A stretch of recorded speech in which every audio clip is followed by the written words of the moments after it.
کائنات کی پہلی سانس خاموشی تھی، اور شاید یہی اس کا آخری راز بھی ہے۔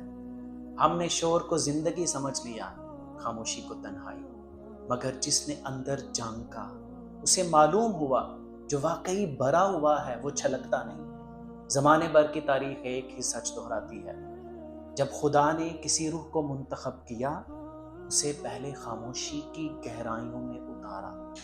خاموشی روح کی ایک بہت بڑی عبادت۔ خاموشی لفظوں کا مر جانا نہیں، یہ روح کا جاگ جانا ہے۔ حضرت زکریا علیہ السلام نے عمر بھر ایک دعا مانگی، جب وہ دعا قبول ہوئی تو شکر کے لیے زبان نے جواب دے دیا۔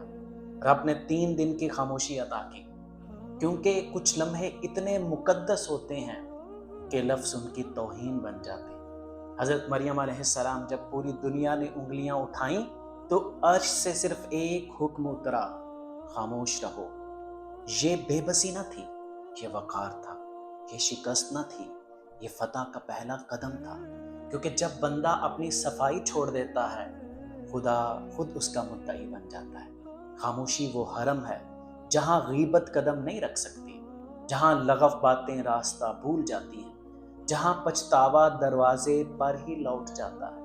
یہ وہ مقام ہے جہاں زبان ہار مان لیتی ہے اور روح اپنی اصل زبان میں بولنا شروع کر دیتی ہے۔ جس نے خاموشی کو اپنا لیا، اس نے خود کو پا لیا، اور جس نے خود کو پا لیا، اس نے خدا کو